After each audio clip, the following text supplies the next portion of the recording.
Hai semua, energi listrik yang dihasilkan saat ini berasal dari berbagai macam sumber energi yang berbeda, salah satunya adalah berasal dari batu bara. Batu bara merupakan sumber energi yang jumlahnya melimpah dan harganya lebih murah dibanding sumber energi lain. Karena itu batu bara banyak digunakan oleh banyak negara di dunia dalam menghasilkan energi listrik. Dan berikut ini adalah proses singkat pengolahan batu bara menjadi energi listrik. Batu bara merupakan salah satu jenis bahan bakar fosil yang berwarna coklat tua hingga hitam serta mudah terbakar.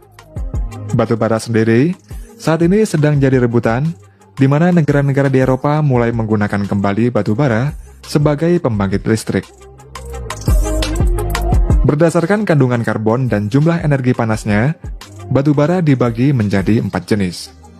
Mulai dari grade yang tertinggi adalah antrasit, kemudian bituminous, subbituminous, dan yang terakhir adalah lignit atau batu bara coklat. Salah satu negara yang memiliki cadangan batu bara lignit yang terbesar adalah Amerika Serikat, tepatnya di negara bagian North Dakota. North Dakota memiliki cadangan lignit sebanyak 25 miliar ton dan diperkirakan akan habis dalam jangka waktu 800 tahun jika setiap tahunnya memproduksi sebanyak 32 juta ton. Kemudian sebanyak 74% listrik yang digunakan di North Dakota berasal dari batu bara lignit. Untuk mengekstraksi batu bara, dapat menggunakan penambangan terbuka dan underground mining atau penambangan bawah tanah. Namun karena batu bara lignit banyak ditemukan pada lapisan permukaan tanah, oleh karena itulah tambang di North Dakota menggunakan metode penambangan terbuka. Untuk mengekstraksi batu bara pada tambang terbuka di North Dakota ini, terdiri dari beberapa proses, yakni memindahkan topsoil dan subsoil ke tempat lain. Topsoil merupakan lapisan atas permukaan tanah, sedangkan subsoil adalah lapisan di bawah topsoil, dan keduanya merupakan lapisan tanah subur yang bagus untuk pertumbuhan tanaman. Setelah topsoil dan subsoil dipindahkan, selanjutnya adalah memindahkan overburden, yakni lapisan tanah yang sebagian besar berupa tanah liat yang digali menggunakan ekskavator maupun menggunakan drag line. Setelah itu, batu bara lignit kemudian dihancurkan menjadi ukuran kecil menggunakan ripper, yakni alat berat yang memiliki alat pembajak dengan gigi-gigi yang terbuat dari baja yang keras. Kemudian lignit yang sudah dihancurkan dengan ripper tersebut diangkut oleh dump truck menggunakan loader menuju ke pembangkit listrik. Lignit tersebut kemudian dibawa melalui conveyor belt menuju pulverizer untuk dihancurkan hingga menjadi fine powder atau bubuk halus. Setelah menjadi fine powder, kemudian dibawa menuju ke boiler. Fine powder ini kemudian dicampur dengan udara, lalu dibakar agar menghasilkan suhu dengan temperatur lebih dari 2000 derajat Celcius. Selanjutnya air akan dialirkan menuju pipa pada boiler. Air yang mengalir pada pipa di boiler tersebut kemudian akan menjadi uap air bertekanan tinggi dengan suhu 540 derajat Celcius. Uap air tersebut dialirkan menuju turbin dan mendorong bilah pada turbin yang membuat turbin shaft akan berputar. Pada ujung turbin shaft tersebut, terdapat generator yang terdiri dari magnet dan serangkaian koil. Ketika magnet berputar di dalam koil, elektron pada koil akan mulai mengalir dan aliran elektron ini adalah energi listrik. Energi listrik tersebut kemudian akan dialirkan menuju jaringan listrik. Uap air yang digunakan untuk mendorong turbin tersebut kemudian masuk ke dalam kondenser untuk diubah kembali menjadi bentuk air dengan cara didinginkan.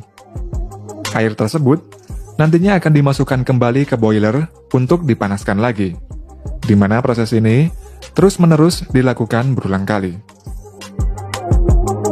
Ketika batu bara dibakar, maka batu bara tersebut akan bereaksi dengan udara dan menghasilkan flue gas atau gas buang. Flue gas ini mengandung senyawa yang harus dibersihkan terlebih dahulu sebelum dibuang ke udara agar tidak mencemari udara. Untuk memurnikan flue gas ini, dapat dilakukan dengan cara menghilangkan partikel pada abu Abu ini terdiri dari abu terbang atau fly ash dan bottom ash atau abu padat.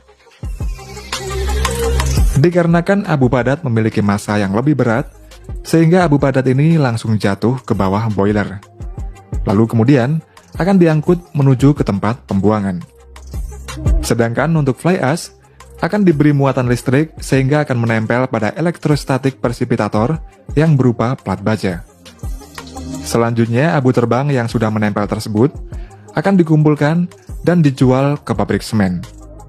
Hal ini dikarenakan fly ash ini merupakan komponen penting dalam pembuatan semen. Ketika abu pada flue gas sudah dibersihkan, kemudian masuk dalam proses untuk mengurangi kandungan sulfur oksida pada flue gas. Jika sulfur oksida ini dibiarkan keluar ke udara, maka akan menyebabkan hujan asam yang berbahaya bagi kesehatan manusia. Dalam prosesnya, seluri akan disemprotkan, yang mana seluri ini terbuat dari batu kapur yang dihaluskan dan diberi air. Nantinya, akan bereaksi dengan sulfur oksida pada flue gas, yang kemudian akan menghasilkan gipsum. Setelah itu, gipsum dikumpulkan dan dijual ke pabrik pembuatan papan gipsum. Ketika proses pemurnian flue gas ini selesai dilakukan, maka flue gas tersebut akan dilepaskan ke udara, dan flue gas itu mengandung oksigen, nitrogen, karbon dioksida, dan uap air. Namun yang berbahaya adalah karbon dioksida yang juga ikut terbuang. Hal ini dikarenakan sampai saat ini belum ditemukan cara yang ekonomis untuk membersihkan karbon dioksida tersebut, sehingga belum ada larangan serta aturan yang mengatur tentang pembersihan karbon dioksida pada flue gas. Asap putih yang keluar dari cerobong asap pada pembangkit tenaga batubara sebenarnya hanya berupa uap air saja, sedangkan oksigen, nitrogen, dan CO2 merupakan gas yang tidak terlihat. Batubara yang ditambang pada suatu pertambangan batubara tidak selalu langsung diolah menjadi energi listrik pada pembangkit listrik. Terkadang, batubara juga digunakan untuk industri lain atau untuk diekspor. Dalam perjalanan batubara, dari tambang batubara menuju ke negara konsumennya, dibutuhkan beberapa proses terlebih dahulu sebelum batubara tersebut dikirim ke luar negeri. Banyak tambang batubara yang mengekspor batubaranya ke luar negeri. Salah satunya adalah tambang batubara yang bernama Maules Creek Coal Mine yang berlokasi di Whitehaven, Australia. Pada prosesnya, setelah batubara digali, batubara tersebut kemudian akan diangkut dengan dump truck menuju ke Rome Dump Hopper. Di tempat tersebut, batubara dihancurkan menjadi ukuran-ukuran kecil, lalu dibersihkan dengan proses washing. Proses pencucian pada batubara ini berguna untuk membersihkan debu dan kotoran yang menempel pada batubara, serta untuk meningkatkan kualitas dari batubara tersebut. Batubara yang sudah dihancurkan dan dicuci tersebut kemudian ditimbun di dekat lokasi tambang, dan nantinya batubara tersebut diangkut dengan kereta api menuju ke pelabuhan di Newcastle, Australia. Pelabuhan Newcastle ini merupakan pelabuhan untuk tempat mengekspor batubara yang terbesar di dunia. Terdapat sekitar 1.800 kapal yang datang ke pelabuhan Newcastle ini setiap tahunnya untuk melakukan kegiatan ekspor batubara. Setelah batubara tiba di pelabuhan Newcastle, batubara kemudian dimasukkan ke kapal pengangkut, lalu dikirim menuju ke negara-negara konsumen yang berada di benua Asia.